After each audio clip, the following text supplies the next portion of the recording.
आज से लगभग 4 लाख साल पहले इस बर्फीली दुनिया में एक वूली मैमथ का ग्रुप अपना खाना ढूंढने के लिए आगे बढ़ रहा था। ये इस बर्फीली दुनिया के सबसे बड़े जीव थे। इनकी सबसे खास पहचान थी उनके मोटे बाल। उनके बॉडी पर 10 सेंटीमीटर तक मोटी फैट की परत थी।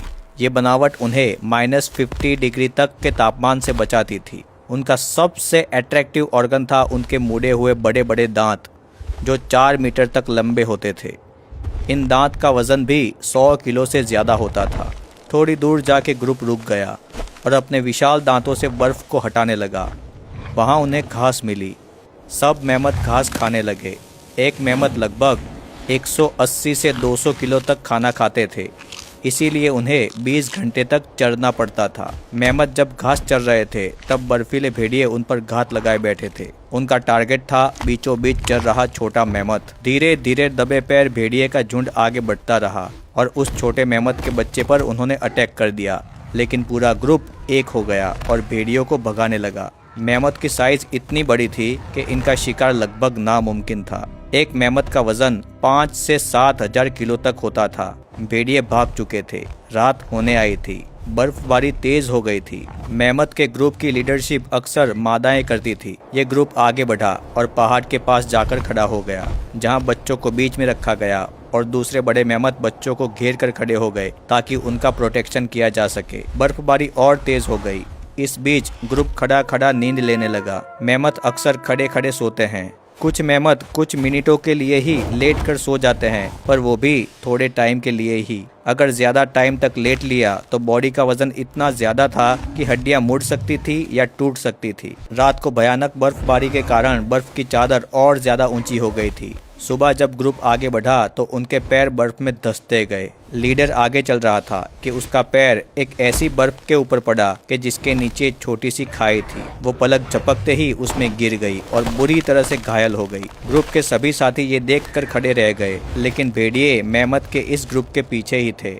उन्होंने जैसे ही देखा कि एक मैमथ गिरा है तो वो तुरंत उस छोटी सी खाई में उतर गए। घायल मादा को भेड़िए नोच कर खाने लगे। इधर मैमथ का ग्रुप बस ऊपर से ये सीन देखता रहा, पर कुछ ना कर सका।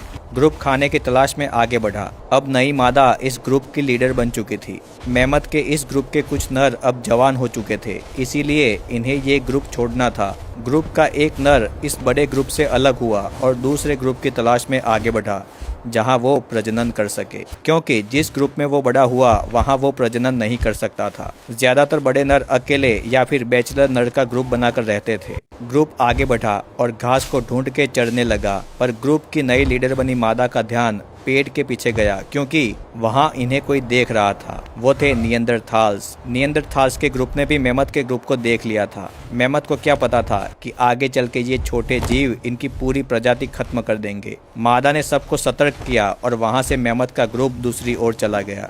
नियंदरथाल सिर्फ देखते रह गए। उन्होंने कुछ नहीं किया, क्योंकि इतने बड़े जीव को डायरेक्टली हराना नामुमकिन था।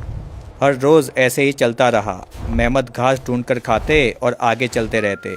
ग्रुप का एक मैमथ बूढ़ा हो चुका था, तकरीबन 70 साल का। मैमथ के मुंह में सिर्फ 4 दांत ही काम करते हैं एक टाइम पे। टाइम के साथ वो दांत घिस जाते हैं, जिनकी जगह नए दांत ले लेते हैं। जिंदगी में ये सिर्फ 6 बार ही होता है। जब छठी बार वाले दांत भी पूरी तरह से घिस जाते हैं तो उनके पास चबाने के लिए कुछ नहीं बचता। घास भी नहीं चबा पाते। फिर ये बूढ़े मैमथ भूखे रह जाते हैं। बूढ़ा मैमथ ना चबाने के कारण भूखा रह गया था और धीरे धीरे भूख से उसकी मौत हो गई।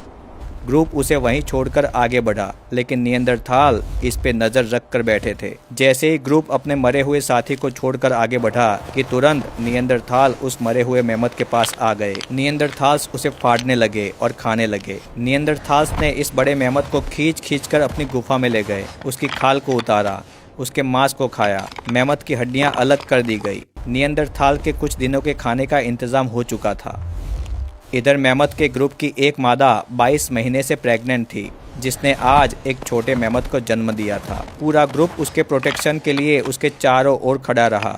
छोटा सा मैमथ लड़खड़ाते पैर के साथ ग्रुप के साथ चलने की कोशिश करता रहा। तभी एक सैबर टूथ टाइगर ने उस पर हमला करने के लिए छलांग लगाई, पर ग्रुप के बड़े मैमथ आगे आ गए, जिसके कारण टाइगर भाग गया। मैमथ की साइज की वजह से जल्दी कोई उन्हें मार नहीं सकता था। पर खतरा अक्सर न्यूबॉर्न मेमथ पर रहता था। सालों साल बीतते गए, मेमथ आराम से अपनी जिंदगी गुजार रहे थे। एक दिन ग्रुप घास चर रहा था कि तभी अचानक निएंडरथाल्स ने उन्हें चारों ओर से घेर लिया। मेमथ कुछ समझ ना सके, इधर उधर भागने लगे। जैसे ही एक बड़ा मेमथ ग्रुप से अलग हो गया, निएंडरथाल्स उसे भगाते भगाते फिसलन भरी जगह पर ले गए, जहां वो मेमथ फिसलकर गड्ढे में गिर पड़ा। तुरंत निएंडरथाल्स ने उस पर हमला करके उसे मार गिराया।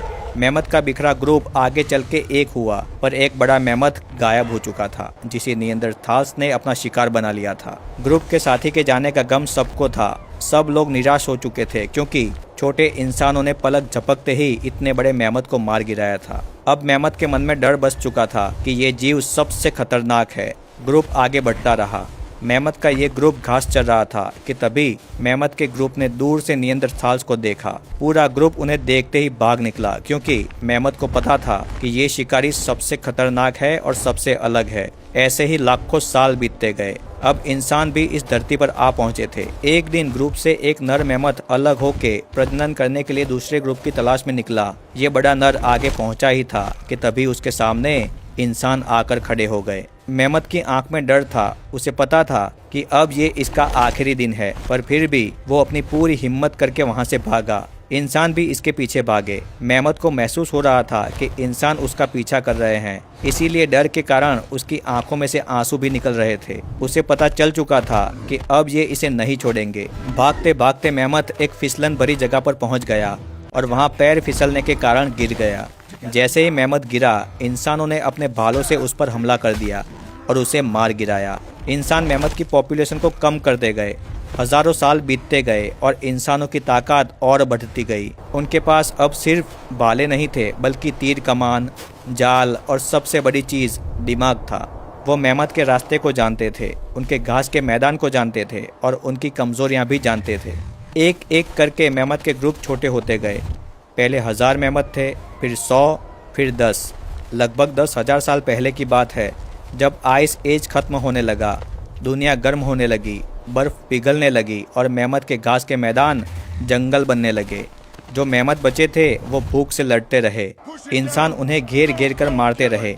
एक तरफ से आग जलाकर भगाते और दूसरी तरफ से खाई में गिराकर स्पीयर से ख़त्म कर देते। ये टेक्निक मेमथ की पूरी प्रजाति को खा गई। धरती पर तो मेमथ 10,000 साल पहले ही खत्म हो गए थे, लेकिन कुछ दूर दराज आइलैंड पर, जैसे फ्रेंगल आइलैंड साइबेरिया के